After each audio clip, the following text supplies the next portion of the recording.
Islam is to obey God and to be kind to the whole creation of Allah subhanahu wa ta'ala. He doesn't say all creatures or all human beings. Everything that Allah has created deserves our respect and our dignity. This is the message of Islam. We are talking of Muharram now. It's the night of 4th of Muharram. On this night we always talk about Hurr.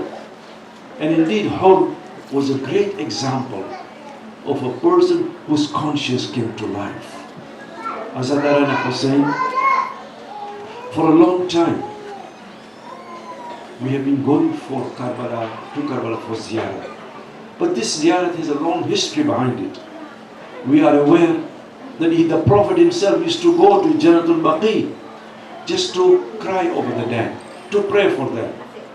Right after Karbala occurred, Jabir bin Abdullah al-Ansari visited Karbala and cried for Imam Hussein.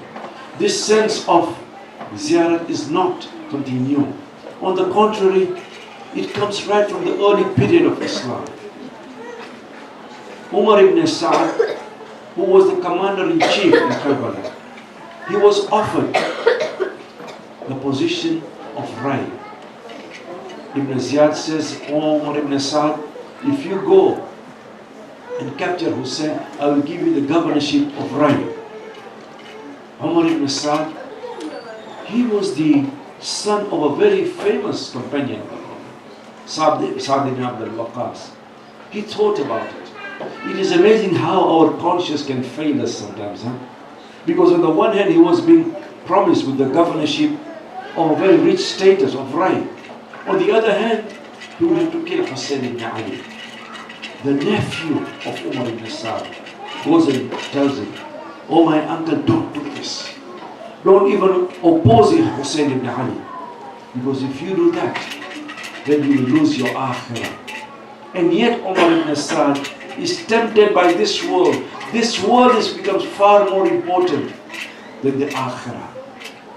On the 3rd of Muharram, after the letter came from Ibn Ziyad, and Imam Hussein pitched tent in Karbala, the troops started arriving from Kufa, from Sham, thousands of them, including Umar ibn Sa'd. Umar ibn Sa'd was now the commander-in-chief. Imam Hussein and Umar ibn Sa'd would sit long at night and talk, deep into the night. And the message that Imam Hussein was telling Umar ibn Sa'd, that I do not wish to fight. If you do not want me, if you people do not want me anymore, let me go. Don't ask me for bay'ah of Yazid. I will go back to where I came from. I will even go to India. But don't ask me to give bay'ah to Yazid.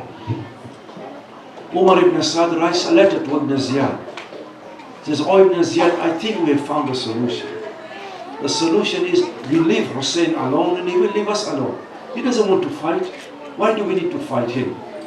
When Ibn Ziyad read this letter, Shimr was next to him. And Shimr says, "Oh Ibn Ziyad, do not let Hussein go. Because if you let him go, you will never get bay'ah from him." It was on the 9th of Muharram that Shimr arrives in Karbala with that letter of Ibn Ziyad. And the letter of Ibn Ziyad says to Umar ibn Sa'd, "O Umar ibn Sa'd, I did not send you to Karbala to make peace with Hussein. Either get the bay'ah or kill Hussein ibn Ali." When Ibn Sa'd read this letter, he said to Shimr, "I know this is your doing. You are the one who created this. You are the one who has put me in this dilemma." Azadarana Hussein, we are talking of an army of Yazid in the thousands. Hussein's army is small. But yet, those on Imam Hussein's army, they were so brave, they were so courageous, they thought it was an honor to give their lives for Hussein ibn Ali. In fact, on the day of Ashur, some of them were joking. They were competing with each other as to who would go first. They were not scared of death. They were embracing death. And therefore, when Qasim, as we shall see, when he's asked, كيف الموت عندك يا قاسم? How do you see death? He says, "Ahla min al-asal." It is sweeter than honey. They would taste, they would drink that. On the day of Ashur, when Sa'id bin Abdullah, Sa'id, also from Kufa, he comes and joins Imam Hussein in Karbala. What is remarkable about this Sa'id is that he did not fight because he did not get a chance to fight. Because when Hussein was leading the prayers for Salatul Dhuhr, this was not Salatul Dhuhr, it was Dhuhr time, but it was Salatul Khawf. These so-called Muslims would not even let Hussein pray in peace. While Hussein was praying, they would shoot arrows. One of the persons who was defending Imam Hussein was this Sa'id bin Abdullah. As the arrows came, he would put his body between himself and Hussein and his army. The other person who was defending Hussein was Zuhair bin Qayn. As soon as Imam Hussein finished his prayer, Sa'id falls on the ground. When Hussein goes to him, Sa'id is on the ground full of arrows now. He opens his eyes and he says, Awafaitu yabda Rasulullah. Have I succeeded? Have you finished your prayers? Because if you have finished your prayers, then Sa'id has succeeded. Azadaran Hussein. I wish to talk about Hur today. One of the most brave soldiers in the army of Yazid was Hur the Yazid al-Riyahi. Hur was the one who was sent to intercept Hussein. Look at the dignity of Hussein. We've been talking about human rights, about dignity. When Hussein sees the army of Hur coming, these are the enemy. They've come to arrest him. They've come to kill him. You know what Hussein does? He turns to his brother Abbas, Abbas, Isqul Qawm. Oh Abbas, give them water. Give the whole people water, because they are human beings after all. They may be our enemies. Not only that, but even the camels and even the horses feed them water. This is Hussein, how he behaves in front of the enemy in the middle of the desert. And the same people, for 3 days and nights, they would drink water. They would taunt Hussein with water and said, look, even the animals are drinking water, but you will not taste this water. These are the so-called Muslims, Azadar and Hussein. After meeting Hur, whenever Hussein would stop for prayers, Hur would pray behind Hussein, because he respected Hussein. He knew that this was the grandson of the Prophet. And then Imam Hussein would take that opportunity to recite khutbah in front of them. And he would say, oh people, ala tarawna anna al-haqqa la yu'mal bih, wal batila la yatanaha anhu. Oh people, don't you see that truth is not being practiced and falsehood is not being forbidden? Oh people, inni la ara al-mawta illa as-sa'ada wal hayata ma'a al-zalimina illa bahma. I do not see death except as a way towards everlasting happiness. But to live under these people is humiliation. I will die in honor, Hussein says, but I will not be humiliated by these people. Ba'udharbillah, Azadarani Hussein. As the day towards Ashur comes, Umar ibn Sa'd is there as the leader.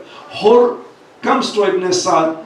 He says, oh, Ibn Sa'd, will this battle really take place? Will we be fighting against Hussein? Umar ibn Sa'd says, yes, we have tried everything now, but there will be a battle on the day of Ashur. Hur now is perplexed. He is wondering what to do. Muhajir bin Qais comes to Hur on the day of Ashur, and he says, oh Hur, I see that you are bewildered. You are pareshan. What is wrong with you? If I was asked, who is the bravest soldier in our army, I would say it is you, O Hur. What is happening to you? Hur takes Muhajir near the tent of Hussein and he says, listen to those voices. The little children crying out, that we are dying of thirst.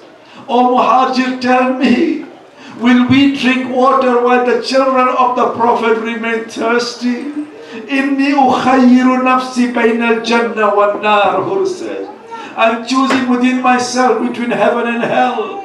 Hur says to his family that I'm going towards Hussein. Anybody who wants to can join me. Hur comes to Hussein. You know how he comes to Hussein? He takes his shield and puts it upside down. In Arab culture, when you turn your shield upside down, it means you've come for peace, not for war. Look at Hussein. He sees Hur is coming. He turns to Abbas and he says, "Oh Abbas, go and welcome my guest. My guest is coming to me." Hur comes to Hussein. He falls at the feet of Hussein. قَدْ جِئْتُكَ تَائِبًا مِمَّا كَانَ مِنِّي. I have come repentant to you. I am asking for tawbah. Can you forgive me? If Hur is showing us how to ask for tawbah, Hussein is showing us how to forgive.